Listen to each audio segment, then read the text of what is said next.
Hello student, स्वागत है आप सभी का हमारे यूट्यूब चैनल पर जिसका नाम है सौरभ क्लासेस फॉर हिस्ट्री। मैं सौरभ आप सभी का अपने इस क्लास में स्वागत करता हूं। आज मैं विश्व इतिहास से चीन में साम्यवाद विषय को लेकर उपस्थित हुआ हूं। तो चलिए बिना समय गवाए हम अपने इस विषय को शुरू करें।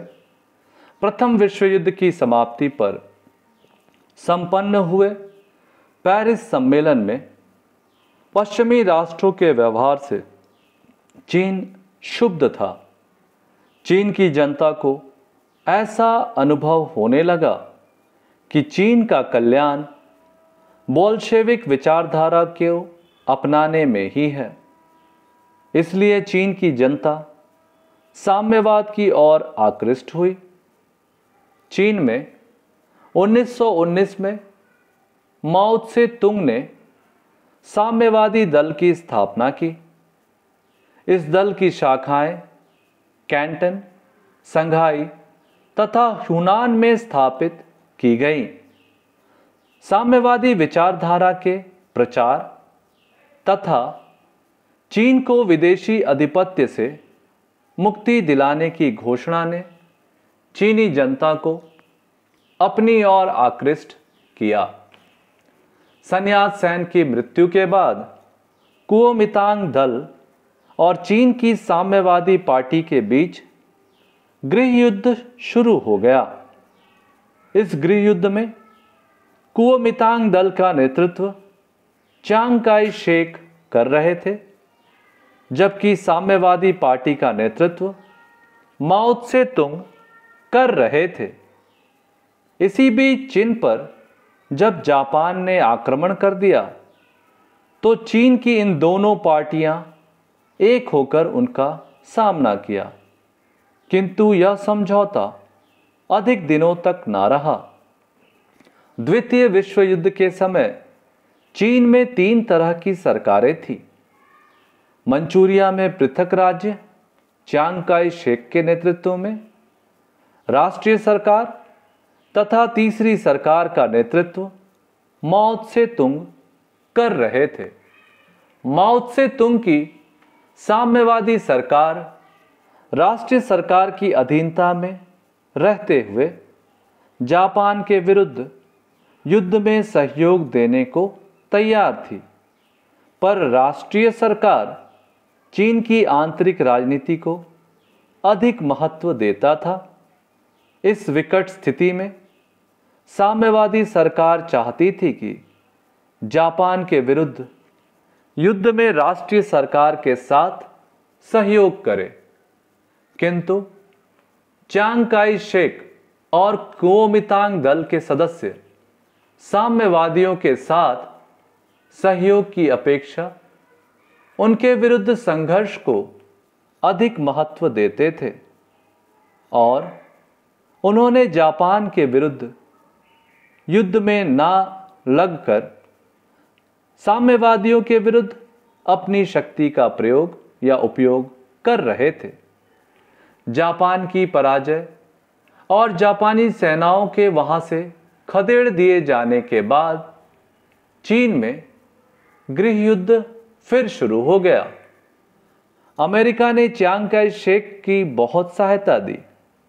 अमेरिका ने दोनों पक्षों के बीच जनवरी 1946 में मार्शल संधि करवाई, जिसके अनुसार दोनों पक्षों की सेनाओं ने युद्ध समाप्त कर तथा यह भी तय हुआ कि चीन के जिस प्रदेश पर जिस सेना का अधिकार है वह उसी सेना के अधीन रहेगा। साम्यवादियों ने संचार साधनों में हस्तक्षेप न करने का आश्वासन दिया और मंचूरिया पर सरकार द्वारा पुनः अधिकार करना स्वीकारा, परंतु उपरोक्त समझौता ज्यादा दिनों तक कायम नहीं रह सका और कुछ ही दिनों में की शांति के पश्चात दोनों दलों की सेनाओं में पुनः गृह युद्ध प्रारंभ हो गए।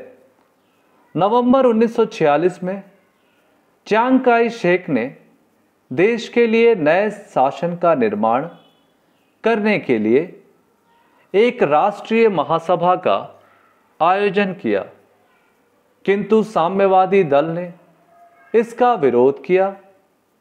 इसी बीच साम्यवादी सेनाएं उत्तरी व पूर्वी चीन के अनेक प्रदेशों पर अपना अधिकार स्थापित कर चुकी थी। जिन स्थानों को रूसी सेनाओं ने मंचूरिया और कोरिया में खाली किया था, उन स्थानों पर अब साम्यवादी सेनाओं ने अधिकार कर लिया। 1948-49 में दोनों दलों के बीच समझौते का प्रयास चलता रहा। अंततः जनवरी 1949 को साम्यवादियों ने समझौते की शर्तें रखी। चांग काई शेक और लित्सुंग येन को अपने पदों से हटा दिया जाए। कुओमितांग और साम्यवादी सरकारें एक साथ अपनी अपनी सेनाओं को युद्ध बंद करने का आदेश दे। देश के लिए एक नया संविधान बनाया जाए तथा सेना को नए ढंग से संगठित किया जाए। लेकिन चांग काई शेक ने इन शर्तों को अस्वीकार कर दिया।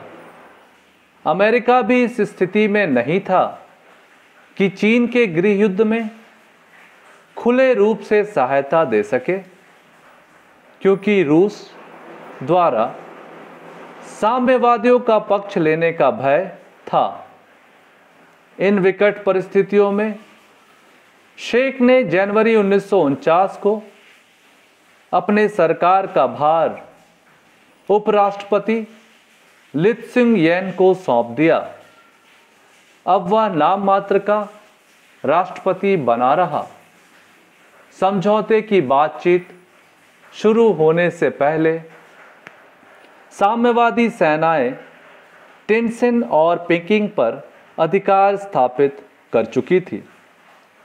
समझौते की असफलता पर साम्यवादी सेनाएं नानकिंग और संघाई पर भी अधिकार कर लिया।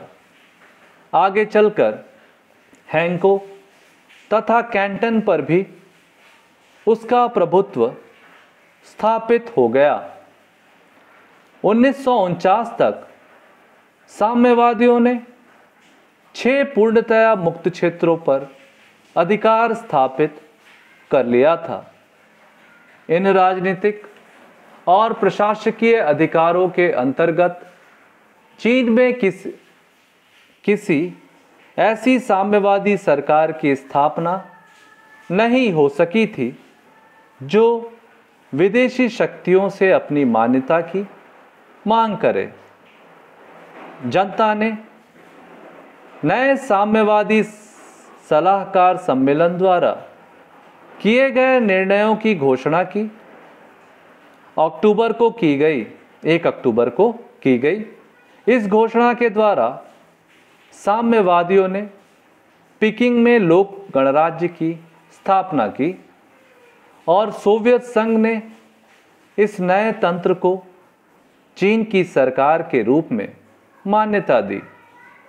मार्च 1950 तक चीन के लगभग सभी भागों पर साम्यवादी सरकार की स्थापना हो चुकी थी।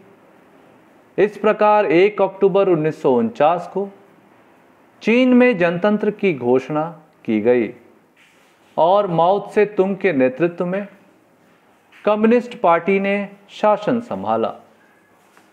चीन में गणतंत्र की स्थापना अमेरिका की हार थी। अमेरिका ने 2 दशकों तक चीन की सरकार को मान्यता देने से इनकार किया। अमेरिका ने फॉर्मोस द्वीप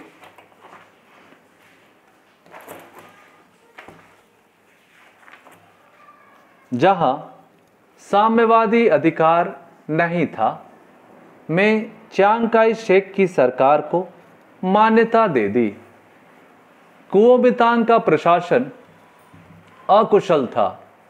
वह युद्ध तथा अन्य आर्थिक समस्याओं के समाधान में असफल रहा और जनता की सहानुभूति इस खो बैठा। जनता की सहानुभूति खो बैठा। अमेरिका ने से जो सहायता मिली वह अपर्याप्त थी। इसके विपरीत साम्यवादी अधिक संगठित थे तथा जनता को सहयोग प्राप्त कर सके। चांग काई शेक चीनी भूमिपतियों का मान्य अधिकारी बन गया था। इसके विपरीत माओ त्से तुंग ने कृषक वर्ग को अपने कार्यक्रम का आधार बनाया। साम्यवादियों के संगठन तथा आदर्शों को क्रियान्वित करने के उत्साह से ने जनता को विश्वास दिला दिया कि साम्यवादी ही चीन में एक दृढ़ सरकार की स्थापना कर सकता है। साम्यवादी नेतृत्व में एक राष्ट्रीय शक्ति के रूप में चीन का उदय एक महत्वपूर्ण घटना है। स्वयं चीन की अंतर्राष्ट्रीय स्थिति पर इसका गहरा प्रभाव पड़ा। साम्यवादियों के नेतृत्व में चीन को एक शक्तिशाली सरकार प्राप्त हुई और चीन वास्तव में महाशक्ति बन गया। चीन में साम्यवादियों की विजय ने साम्यवादी और पश्चिमी शक्तियों के मध्य एक नया शक्ति संतुलन स्थापित कर दिया। चीन में साम्यवादी गुट की विजय ने इस गुट को जनसंख्या आदि से पश्चिमी गुटों से श्रेष्ठतर बना दिया। इससे पश्चिमी गुटों की स्थिति एवं नीति में महत्वपूर्ण परिवर्तन हुए। अमेरिका ने गैर साम्यवादी तत्वों को सहायता देने के और साम्यवाद विरोधी प्रादेशिक सुरक्षा संगठनों की स्थापना करने की नीति अपनाई। सोवियत संघ के लिए चीन में साम्यवादी की विजय एक वरदान और अभिशाप दोनों थी। यह वरदान थी क्योंकि इससे साम्यवादी गुट की जनसंख्या, साधन, स्रोत और शक्ति में वृद्धि हुई, और अभिशाप इसलिए क्योंकि अब यह संभावना थी कि चीन साम्यवादी गुट के नेतृत्व के लिए रूस का प्रतिस्पर्धी सिद्ध हो सकता था। चीन की क्रांति ने एशिया एवं अफ्रीका में राष्ट्रीयता की शक्तियों को प्रोत्साहन दिया। इस प्रकार से हमारा यह विषय यहाँ समाप्त होता है। मुझे उम्मीद है कि आपको यह विषय अच्छा लगा होगा, तो आप इसे शेयर करें, लाइक करें और सब्सक्राइब करें। तो आज के लिए बस इतना ही। धन्यवाद।